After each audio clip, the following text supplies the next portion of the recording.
How to disable viewer history on TikTok.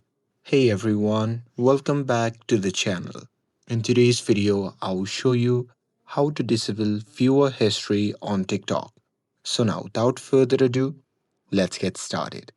So first thing first, open the TikTok app on your phone and make sure that you're logged in to your account. And now here, once you are inside the app, simply tap on the profile icon shown in the bottom right corner of the screen. And now here, once you are in a profile section, just tap on the three dash icon which can be seen in the top right corner of the screen. And now here from the pop-up menu, simply tap on settings and privacy.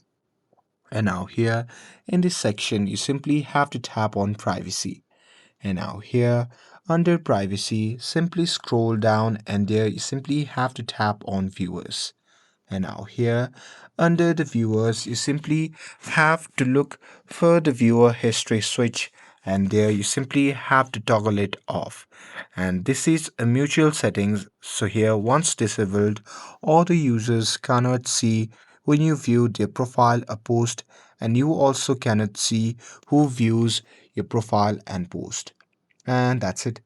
That's how you can disable viewer history on TikTok. With this, if you found this video helpful, then don't forget to like, share, and subscribe to get updated for more videos. Thanks for watching, and I'll see you in the next video.